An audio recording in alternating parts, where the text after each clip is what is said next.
Saatnya kita untuk memuji, memuliakan nama Tuhan, bergirang, bersorak, menaikkan syukur kita hanya untuk Tuhan kita. Ku naikkan syukurku.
Ada Bang Renos, di gitar satu ada Christian, di keyboard ada Ko Aku, di drum ada Kak Anggi, dan di gitar dua ada Kak Frankie.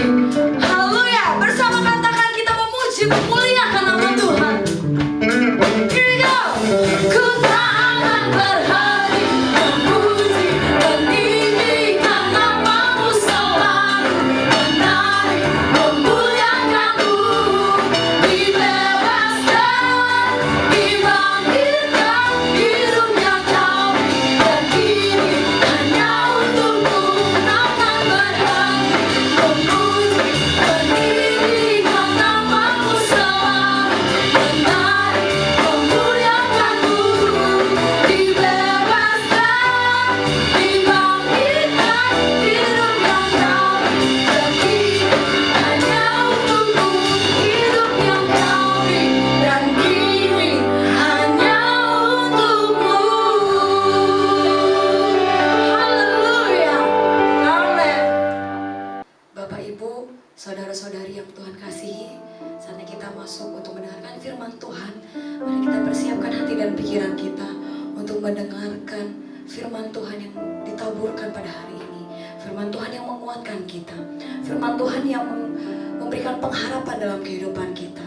Hanya di dalam Dia kita temukan segala sesuatu yang kita butuhkan, karena Dia Allah Bapa yang setia dalam hidup kita. Terima kasih Tuhan, kami bersyukur buat kebaikan-Mu dalam hidup kami.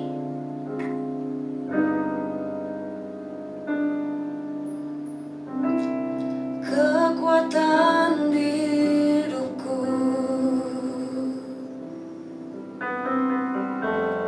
ku dapat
Amin. Firman-Mu tidak pernah berubah dari dulu, sekarang, sampai selamanya Bapa.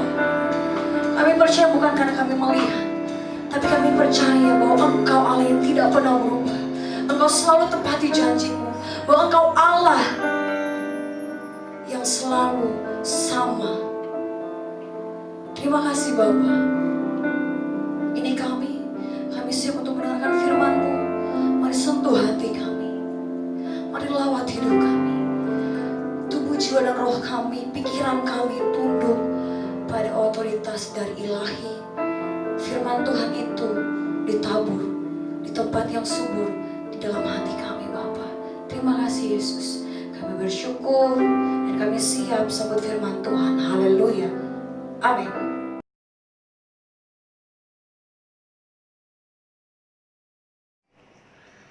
Shalom kekasih-kekasih Tuhan. Saya percaya kalau sampai hari ini kita diberikan kehidupan, diberikan pimpinan dan penyertaan Tuhan, dan kita boleh sehat, itu semua karena kemurahan dan kasih karunia Tuhan. Saya percaya bahwa apa yang kita alami selama ini tidak membuat iman kita semakin kendor, tapi kita semakin teguh dan percaya di dalam Tuhan.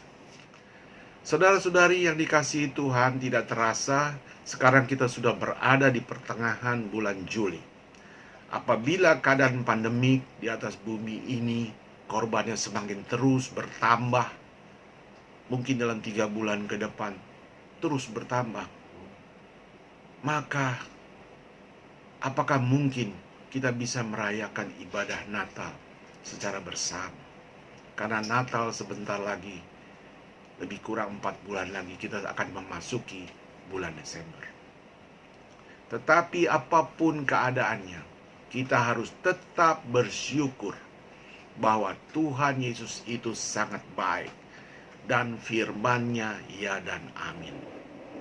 Kita harus tetap teguh dalam iman dan berpengharapan di dalam Tuhan Yesus Kristus, sebab kita adalah orang-orang percaya yang sejati. Dan sebagai orang-orang percaya yang sejati, tentunya memiliki gaya hidup rohani yang keren. Gaya hidup rohani yang keren yang saya maksudkan adalah gaya hidup orang percaya yang setiap hari selalu melakukan membaca firman, selalu menaikkan pujian dan penyembahan, selalu melakukan kehidupan doa. Mengapa kita harus membaca firman?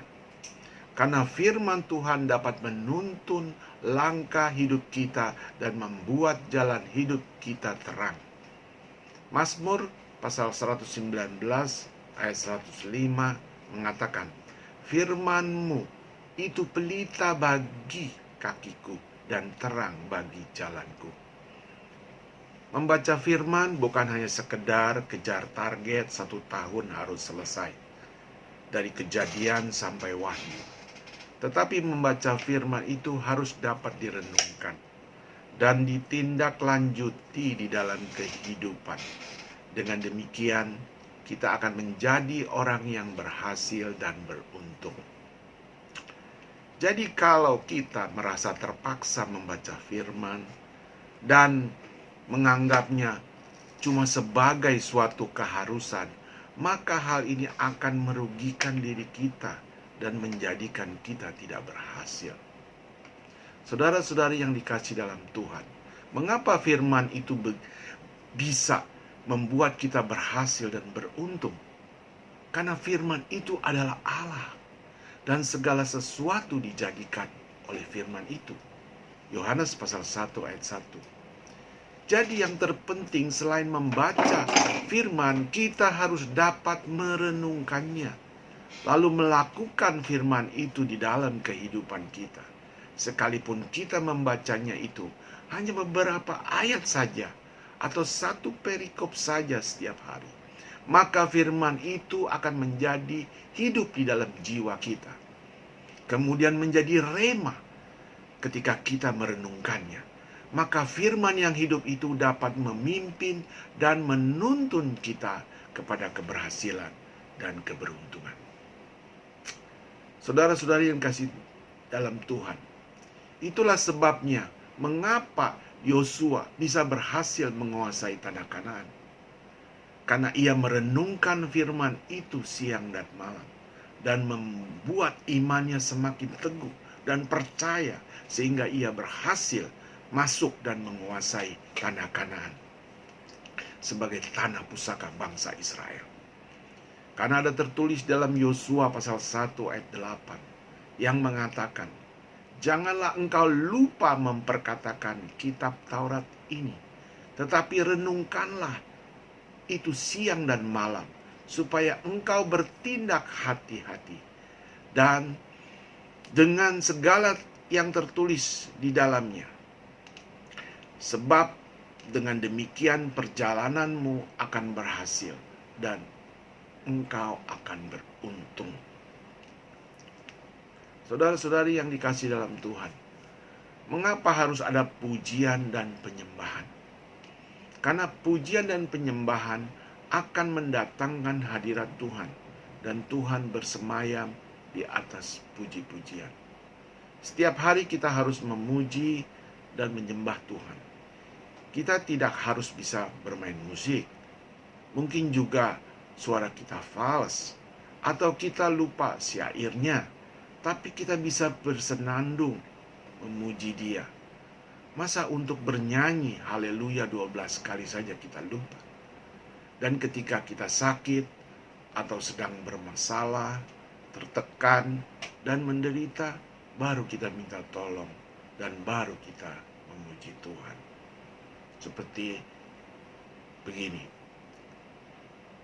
Ketika kita mendapat masalah, tertekan, baru kita memuji Tuhan dan menyanyikan, banyak perkara yang tak dapat ku mengerti, mengapakah harus terjadi di dalam kehidupan ini. Satu perkara yang ku simpan dalam hati, tiada satu pun kan terjadi tanpa Allah peduli. Saudara-saudari yang dikasihi Tuhan, boleh-boleh saja kita menaikkan pujian itu. Dan memang Allah mengerti dan peduli. Dan tidak ada salahnya juga. Tetapi apakah pada saat kita tidak ada dalam masalah, kita selalu memuji Dia? Kalau kita bisa bernyanyi, Tuhan pun bisa bernyanyi. Dia akan bernyanyi begini. Banyak manusia yang tidak mau mengerti, kalau masalah terjadi, baru engkau mencari satu perkara, kata Tuhan, yang aku mengerti. Kalau perkara tak terjadi, kau tak pernah memuji. Nah, saudara-saudari yang dikasihi dalam Tuhan, itulah makanya kita harus membangun, melakukan setiap hari pujian dan penyembahan, apapun keadaan kita, sebagai ucapan syukur kepada Tuhan. Selanjutnya, mengapa kita harus memelihara kehidupan doa? Sebab kehidupan doa adalah bukti kerinduan kita untuk berkomunikasi dengan Tuhan, dan kerinduan untuk bertemu muka dengan muka, serta untuk menambahkan kekuatan iman kita. Nah, demikianlah saudara, itulah gaya hidup yang keren, lifestyle orang-orang percaya yang sejati. Setiap hari harus ada baca firman, setiap hari harus melakukan pujian dan penyembahan, dan setiap hari ada kehidupan doa. Sekarang saya ingin menyampaikan kebenaran firman Tuhan dengan tema pelayanan yang berdampak yang sudah diberikan oleh Bapak Gembala. Saya ambil dari kitab Kisah Para Rasul pasal yang ke-6 ayat 1 sampai ke-7. Mari kita simak dan dengarkan pembacaan perikop ini yang dibacakan oleh saudara Gilbert. Silakan Gilbert. Pada masa itu, ketika jumlah murid makin bertambah, timbullah sungut-sungut di antara orang-orang Yahudi yang berbahasa Yunani terhadap orang-orang Ibrani, karena pembagian kepada janda-janda mereka diabaikan dalam pelayanan sehari-hari. Berhubungan dengan itu, ke-12 rasul itu memanggil semua murid, berkumpul dan berkata, "Kami tidak merasa puas karena kami melalaikan firman Allah untuk melayani meja. Karena itu, saudara-saudara, pilihlah 7 orang dari antaramu yang terkenal baik dan yang penuh roh dan hikmat, supaya kami mengangkat mereka untuk tugas itu, dan supaya kami sendiri dapat memusatkan pikiran dalam doa dan pelayanan firman."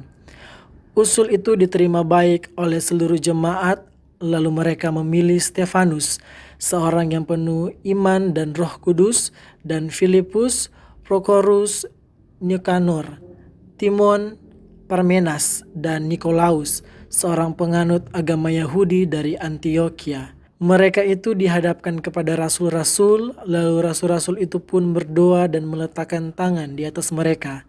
Firman Allah makin tersebar dan jumlah murid di Yerusalem makin bertambah banyak.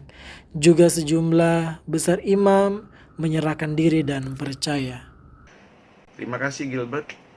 Perikop yang telah kita dengar ini memberikan pelajaran tentang sebuah pelayanan yang berdampak.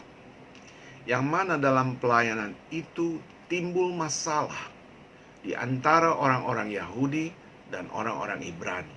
Timbulnya ketidakpuasan karena pelayanan yang pilih kasih terhadap janda-janda orang Yahudi dan janda-janda orang Ibrani. Kedua belas rasul pun menjadi tidak puas karena mereka melalaikan firman Allah dalam hal pelayanan meja. Pelayanan meja di sini, saudara-saudara, yang dimaksud adalah pelayanan yang mengatur pemasukan dan pengeluaran keuangan operasional pelayanan sesuai ketetapan firman Tuhan. Karena pertumbuhan jemaat saat itu bertambah, mungkin pelayanan meja kurang diperhatikan oleh para rasul-rasul itu. Sebab para rasul lebih memusatkan pikiran dalam doa dan pelayanan firman, sehingga pelayanan meja menjadi terlantar dan menimbulkan ketidakpuasan dan sungut-sungut di antara jemaat. Dalam hal ini, ke-12 rasul mengambil solusi yang sangat tepat dalam mengelola pelayanan Tuhan yang dipercayakan kepada mereka, dengan memilih 7 orang yang dikenal baik, penuh roh dan hikmat, jujur, tulus, dan dipercaya untuk menjalankan tugas pelayanan meja. Sehingga pelayanan mereka tidak melalaikan firman Allah, dan para rasul dapat berkonsentrasi pada pelayanan doa dan firman. Solusi pengelolaan pelayanan tersebut diterima dengan baik oleh seluruh jemaat. Dengan tanpa membeda-bedakan, mereka memilih 7 orang, apakah dari orang Yahudi ataukah dari orang Ibrani. Hal ini berarti pemilihan dilakukan secara terbuka dan jujur dan adil. Ini merupakan suatu contoh kedewasaan berdemokrasi dalam hal pelayanan kasih. Demikian pula seharusnya kita yang melayani pelayanan kasih harus dapat mencontoh seperti apa yang dilakukan oleh para rasul. Saudara-saudari yang dikasihi Tuhan, dalam pengelolaan pelayanan yang dilakukan oleh para rasul tersebut, maka dampak dari pelayanan Tuhan yang mereka layani berdampak baik dan positif, serta memuaskan semua pihak, baik kepuasan untuk para rasul sendiri maupun kepuasan para pihak pengerjanya dan kepuasan bagi pihak jemaat, dan terutama sekali memuaskan dan menyenangkan hati Tuhan. Ini tertulis dalam Kisah Para Rasul pasal 6 ayat 7 yang dikatakan, dengan pelayanan pengelolaan para rasul akan berdampak, yaitu firman Tuhan makin tersebar. Kemudian jumlah murid makin bertambah, dan para imam menyerahkan diri dan percaya. Hal ini berarti pertobatan terjadi. Jadi dampak suatu pelayanan yang paling sangat mempengaruhi sekali, dan yang dapat menjadi tolak ukur dari sebuah pelayanan itu adalah kepuasan. Saya ulangi sekali lagi, kepuasan atau satisfaction. Kepuasan yang dimaksud adalah kepuasan yang dapat dirasakan oleh setiap yang melayani maupun yang dilayani. Jika yang melayani puas dan yang dilayani puas, berarti pelayanan itu dilakukan dengan segenap hati dan menurut kehendak Tuhan. Dan tentunya pelayanan itu pun akan menyenangkan hati Tuhan dan memberikan dampak kepuasan bagi Tuhan. Atas pelayanan yang memuaskan itu, kita pasti menerima balasan dari Tuhan. Yang setuju katakan amin. Pelayanan dapat memberikan kepuasan apabila setiap orang yang melayani dan yang dilayani dapat berpegang teguh pada pengharapan akan firman Tuhan dan hidup dalam kerukunan, sehingga menjadi satu hati, satu suara di dalam memuliakan Allah dan Bapa Tuhan kita, Yesus Kristus. Jadi saudara-saudari yang dikasihi Tuhan, tercapainya kepuasan dari suatu pelayanan terletak dari dua hal. Yang pertama adalah pengelolaan pelayanan itu sendiri. Dan yang kedua adalah pengelolaan diri setiap pribadi yang melayani. Mengapa pengelolaan pelayanan dan pengelolaan diri pribadi itu sangat berdampak kepada kepuasan? Saudara-saudari yang dikasihi Tuhan, dalam pelayanan apapun, apalagi jika pelayanan itu semakin besar, bertumbuh dan berkembang, maka pada umumnya yang terjadi adalah keinginan-keinginan setiap individu pasti akan timbul. Kelompok-kelompok dalam pelayanan akan terbentuk. Timbul gesekan-gesekan dan selisih paham.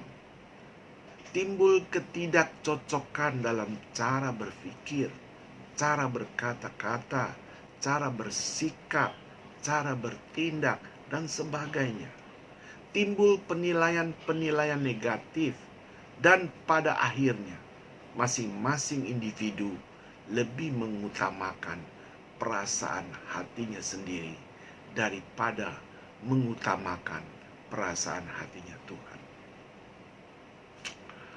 Nah, oleh karena itu saudara-saudari yang dikasihi dalam Tuhan, seorang pelayan Tuhan harus melayani dengan kebenaran. Maka pelayanan akan berdampak baik dan positif bagi semua pihak. Tetapi jika seorang pelayan melayani pelayanan Tuhan tanpa kebenaran, sekalipun orang-orang yang dilayaninya merasa puas, maka suatu saat, cepat atau lambat, kebenaran itu akan menghakimi pelayanan yang dilakukannya tanpa kebenaran itu, dan mengungkapnya serta menyingkapinya semua kepalsuan-kepalsuan yang berkedok di belakang pelayanan itu. Karena kuasa kebenaran Tuhan itu kudus dan sempurna dan sangat berkuasa. Jadi harus kita ingat dan sadari, apapun pelayanan Tuhan, baik yang dilakukan dengan kebenaran maupun dengan kepalsuan, memang keduanya berjalan. Tetapi kebenaran Tuhanlah yang pada akhirnya yang akan menentukan. Karena kebenaran Tuhan tidak dapat dihalangi kuasa apapun, termasuk oleh kefasikan manusia. Saudara-saudari yang dikasihi dalam Tuhan, Tuhan Yesus adalah sang pemilik pelayanan. Dan pelayanannya di dalam dunia ini sudah ia buktikan dan memberikan dampak yang benar, dampak yang baik, dampak yang positif, dan sangat bermanfaat bagi setiap kita yang percaya dan yang hidup sampai sekarang ini. Maka sepatutnya lah kita harus belajar dari sang pemberi pelayanan itu, yaitu Tuhan Yesus Kristus.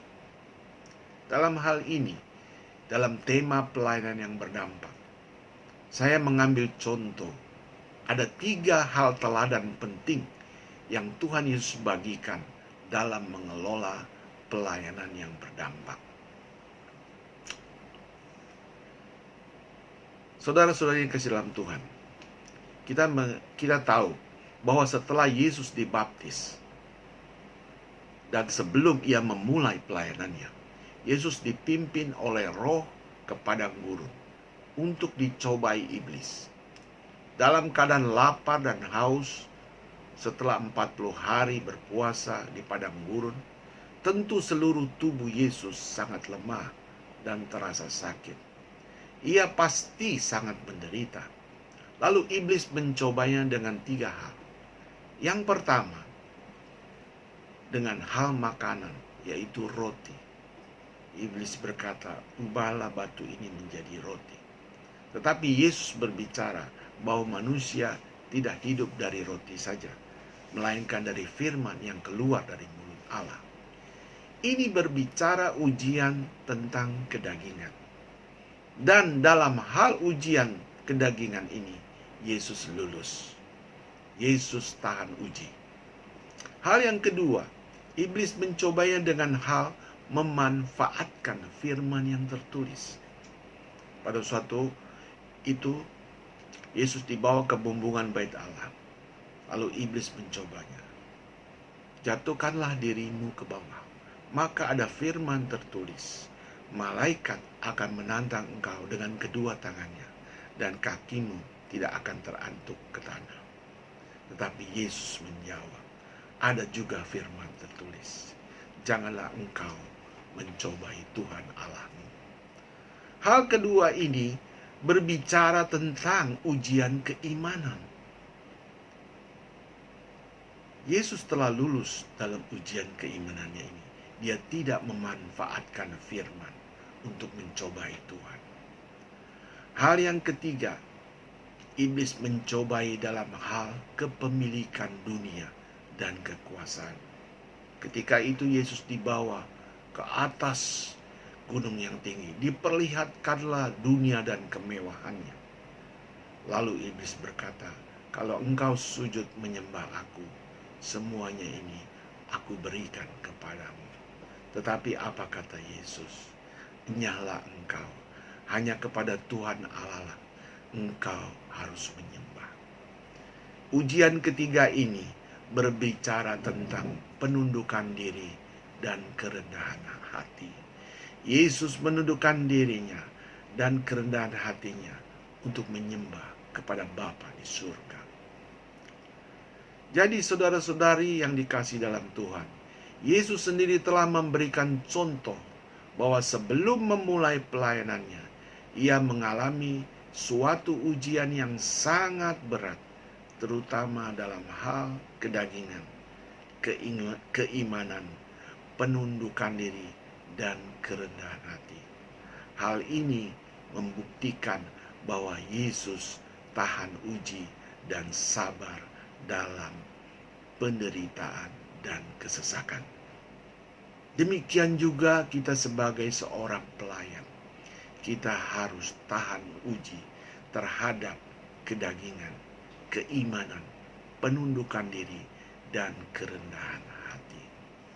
Jadi teladan pertama yang Tuhan Yesus bagikan kepada kita semua supaya mengelola pelayanan yang berdampak adalah kita harus tahan uji dan dipenuhi kesabaran. Saya ulangi sekali lagi. Kita harus tahan uji dan dipenuhi kesabaran. Firman-Nya juga menguatkan di dalam 2 Korintus pasal 6 ayat 4-6. Saya bacakan.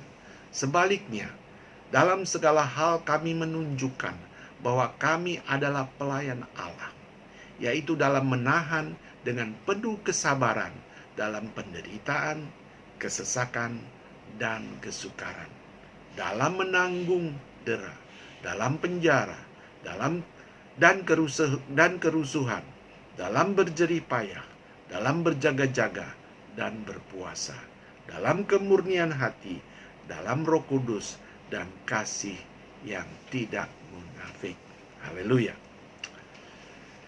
Selanjutnya, sebelum Yesus menyelesaikan pelayanannya di bumi, dia mengetahui bahwa di penghujung pelayanannya adalah sangat-sangat berat sekali. Hal ini Yesus nyatakan kepada semua murid yang selalu ikut bersama dengan Yesus, bahwa ia harus pergi ke Yerusalem dan menanggung banyak penderitaan dari pihak tua-tua, imam-imam kepala, dan ahli-ahli Taurat. Lalu ia akan dibunuh dan dibangkitkan pada hari ketiga. Tetapi apa yang terjadi? Petrus yang ada di samping bersama Yesus pada saat itu menarik Yesus ke samping dan menegur Yesus. Katanya, "Tuhan, kiranya Allah menjauhkan hal itu, dan sekali-kali hal itu takkan menimpa engkau." Saudara-saudari yang dikasihi Tuhan, apa kata Yesus kepada Petrus saat itu? Yesus berkata, "Nyahlah iblis, engkau suatu batu sandungan bagiku. Sebab engkau bukan memikirkan apa yang dipikirkan Allah, melainkan apa yang dipikirkan manusia." Dan Yesus juga berkata, "Setiap orang yang mau mengikut aku, ia harus menyangkal dirinya, memikul salibnya, dan mengikut aku." Saudara-saudari yang dikasihi dalam Tuhan, teladan kedua yang Tuhan Yesus bagikan untuk mengelola pelayanan yang berdampak adalah kita harus mengutamakan pikiran Allah dan jangan menjadi batu sandungan. Saya ulangi sekali lagi. Hal yang kedua, kita harus mengutamakan pikiran Allah dan jangan menjadi batu sandungan. Sebab pelayanan yang berdampak, saudara-saudara, tidak berakhir dengan sebuah celaan. 2 Korintus pasal 6 ayat 3 mengatakan, "Dalam hal apapun kami tidak memberi sebab orang tersandung, supaya pelayanan kami jangan sampai dicela." Jadi saudara-saudara yang bergerak dalam bidang pelayanan Tuhan, kita harus mengutamakan pikiran Allah dan jangan kita menjadi batu sandungan. Selanjutnya, ketika Yesus berada di Kapernaum, orang-orang banyak yang ingin menemui Yesus. Tetapi Yesus mengetahui hati mereka yang ingin mencari roti saja untuk makan sampai kenyang, dan bukan dengan kerinduan hati yang ingin menemui Yesus. Saat itu Yesus menjelaskan bahwa dirinya adalah makanan yang kekal, yaitu roti yang hidup yang turun dari surga. Barang siapa yang makan roti yang hidup itu, ia akan hidup selama-lamanya. Mendengar hal ini, banyak di antara murid Yesus yang mendengar perkataan Yesus itu adalah suatu pesan yang keras. Dan siapakah yang sanggup mendengarkannya? Tetapi Yesus mengetahui dalam hati murid-muridnya itu, murid-muridnya bersungut-sungut, sehingga perkataannya menggoncangkan iman mereka. Perkataan Yesus menggoncangkan daripada iman murid-murid Yesus. Dan tidak sedikit, banyak murid-murid Yesus yang meninggalkan Yesus saat itu. Ini tertulis di dalam Yohanes pasal 6 ayat 22 sampai 66. Saudara-saudari yang dikasih dalam Tuhan, teladan ketiga yang Tuhan Yesus bagikan untuk mengelola pelayanan yang berdampak adalah jangan melayani pelayanannya dengan bersungut-sungut. Sekali lagi, jangan melayani pelayanannya dengan bersungut-sungut. Karena melayani dengan bersungut-sungut akan menyia-nyiakan diri kita sendiri dan pelayanan kita. Bahkan membuat kita mundur dari pelayanannya. Murid-murid Yesus saja yang dekat Yesus bisa mundur dan meninggalkan Yesus. Apalagi saudara dan saya. Jadi dalam pelayanan, janganlah kita bersungut-sungut. Nah, saudara yang kasih dalam Tuhan, bersungut-sungut berarti kita tidak ada ketulusan. Kita tidak dapat menjadi terang dan garam dunia. Dan kita tidak dapat bermega jika hari Kristus itu tiba.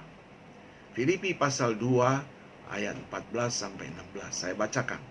Lakukanlah segala sesuatu dengan tidak bersungut-sungut dan berbantah-bantahan, supaya kamu tidak beraib dan tiada bernoda, sebagai anak-anak Allah yang tidak bercela di tengah-tengah angkatan yang bengkok hatinya dan yang sesat ini, sehingga kamu bercahaya di antara mereka seperti bintang-bintang di dunia, sambil berpegang pada firman kehidupan, agar aku dapat bermega pada hari Kristus, bahwa aku tidak percuma berlomba-lomba dan tidak percuma bersusah-susah.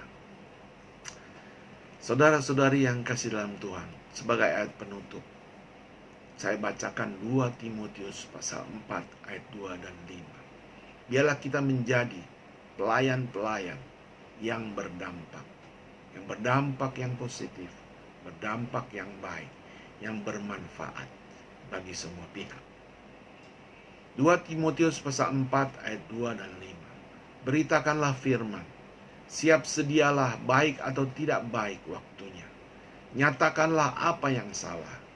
Tegurlah dan nasihatilah dengan segala kesabaran dan pengajaran. Karena akan datang waktunya, orang tidak dapat lagi menerima ajaran sehat, tetapi mereka akan mengumpulkan guru-guru menurut kehendaknya untuk memuaskan keinginan telinganya. Mereka akan memalingkan telinganya dari kebenaran dan membukanya bagi dongeng. Tetapi kuasailah dirimu dalam segala hal.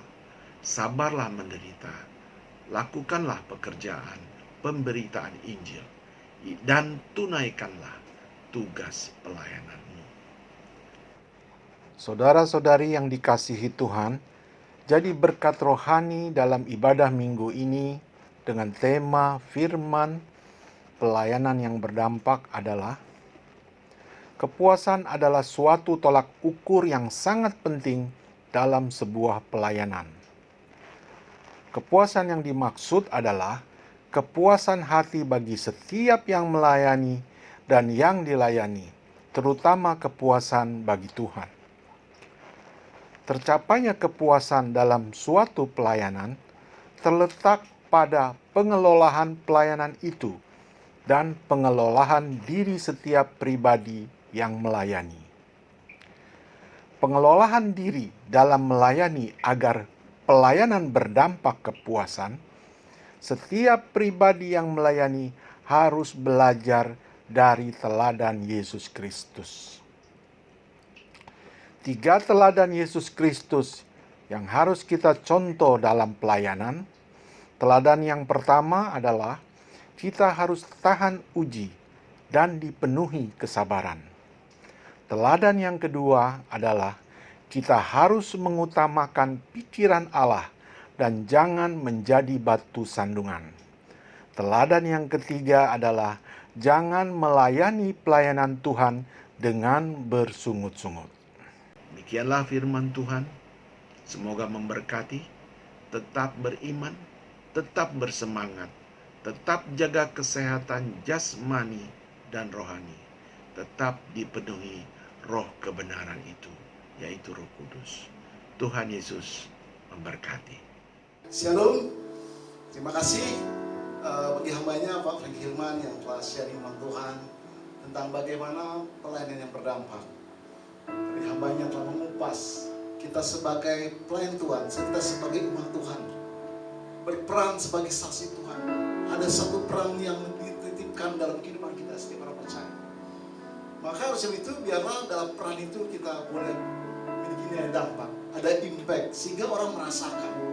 Sebagaimana para murid Yesus ketika Yesus telah bangkit telah naik ke surga, para murid memegang satu peran sebagai saksi Tuhan, sebagai pelayan-pelayan Tuhan yang terus berdampak. Dan dampaknya hari ini kita rasakan. Kitalah juga hasil pada dampak itu. Maka dari itu biarlah dampak itu kita teruskan kepada orang lain yang belum mengenal kasih Tuhan, sehingga kita semua mempunyai nilai yang dapat mempunyai nilai bagi orang lain. Terima kasih sekali lagi bagi hambanya Pak Frank Hilman yang telah sharing kepada Tuhan pada pagi hari ini. Sebelum masuk dalam doa syafaat, ada beberapa hal saya ingin ingatkan kembali bahwa sidang jemaat Tuhan baik di Yerusalem maupun di Mangga 2 terus tingkatkan pola hidup yang sehat. Ya, karena herd immunity itu akan diterapkan dalam new normal itu. Siapa kuat dia akan terus bertahan. Tapi siapa yang lemah, siapa yang ceroboh, siapa yang tidak memperhatikan pola hidup yang sehat, dia akan tersingkir. Karena memang pemerintah tidak bisa menjamin kehidupan kita selanjutnya kalau dari kita sendiri tidak menjaga kesehatan yang baik. Maka oleh sebab itu, mari kita sama-sama. Saya pun menjaga pola hidup yang baik, saya berolahraga, pola hidup makan, vitamin dan sebagainya. Kita semua yuk sama-sama agar kita dapat seluruh sidang jemaat Tuhan, seluruh umat Tuhan dapat melewati pandemi ini dengan baik. Tuhan Yesus berkati. Dan saat ini Bapak Ibu, jika memang berkenan dan saya menutup pintu hati bagi sidang jemaat Tuhan yang ingin mempersembahkan persembahan melalui online pada rekening yang tertera dalam layar kaca ini, biarlah masing-masing jemaat Tuhan memberi dengan hati sukacita, penuh dengan rasa syukur atas anugerah Tuhan yang Tuhan bisa berikan dalam kehidupan kita. Maka oleh itu, saya kembali lagi menutup pintu hati sidang jemaat Tuhan boleh memberi dengan rasa syukur dan penuh dengan sukacita. Dan hingga atas perkenan Tuhan, biarlah kita akan mulai ibadah di tempat di gedung gereja pada tanggal 2 Agustus nanti. Kita doakan terus agar grafik daripada keterjangkitan virus ini boleh semakin membaik dan semakin ke arah yang sangat kita harapkan. Kita doakan. Oleh sebab itu kita semua yuk sama-sama juga perhatikan setiap ada pengumuman dari pemerintah. Kita cermati dengan baik. Terima kasih, Tuhan Yesus berkati. Mari kita akan angkat satu lagu pujian bagi bangsa ini dan kita akan masuk dalam doa syafaat.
Terima kasih Bapa, sekali lagi kami bersyukur Tuhan. Pimpin langkah umat-Mu terus ke depan Tuhan, agar atas hikmat-Mu kami boleh menjalankan pola hidup yang baik, yang sehat, yang berkenan Engkau Tuhan. Sehingga kami boleh memiliki daya kesaksian ketika kami memperhatikan hidup dengan bijaksana. Terima kasih Bapa, mampukan para pejabat tinggi negara kami dalam mengelola negeri ini Tuhan. Daripada presiden, wakil presiden, serta menteri bawahnya. Terlebih juga untuk tim gugus tugas yang dipercaya untuk memberantas daripada COVID-19 Tuhan. Mampukan bagi tim medis, relawan, dan juga kepala daerah, dan juga TNI Polri yang terus mengawal, terus bekerja keras dalam menekan angka keterjangkitan virus COVID-19 Tuhan. Terima kasih Bapa, hamba percaya Tuhan memampukan, Tuhan menolong. Biarlah vaksin daripada COVID-19 ini boleh segera ditemukan, agar dapat menolong kemanusiaan Tuhan di muka bumi ini, Tuhan Yesus. Terima kasih Bapa. Sebentar kami akan berdoa juga untuk seluruh jemaat-Mu. Mungkin saat ini sedang mengalami suatu pergumulan hidup, baik masalah ekonomi, masalah rumah tangga, masalah sakit penyakit, maupun masalah apapun yang dihadapi mereka Tuhan. Biarlah kiranya kami mohon belas kasihan, kiranya tangan pengasihan-Mu turun dalam kehidupan kami semua. Bagi sedang jemaat-Mu Tuhan, hamba percaya, ajar kami semua untuk berharap, memohon pertolongan pada Engkau Tuhan Yesus.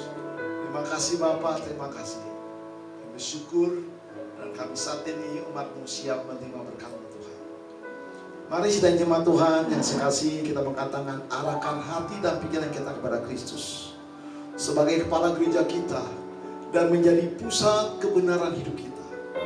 Terimalah berkat dari Allah Bapa di surga, malah kita kasih rahmat pada putranya yang tunggal, dan di dalam putusan manis dengan yang indah dengan Roh Kudus, mulai saat ini sampai Maranatha, Tuhan Yesus akan kembali. Kita semua yang percaya dan telah menerima berkat Tuhan, mari kita sama-sama katakan amin. Kami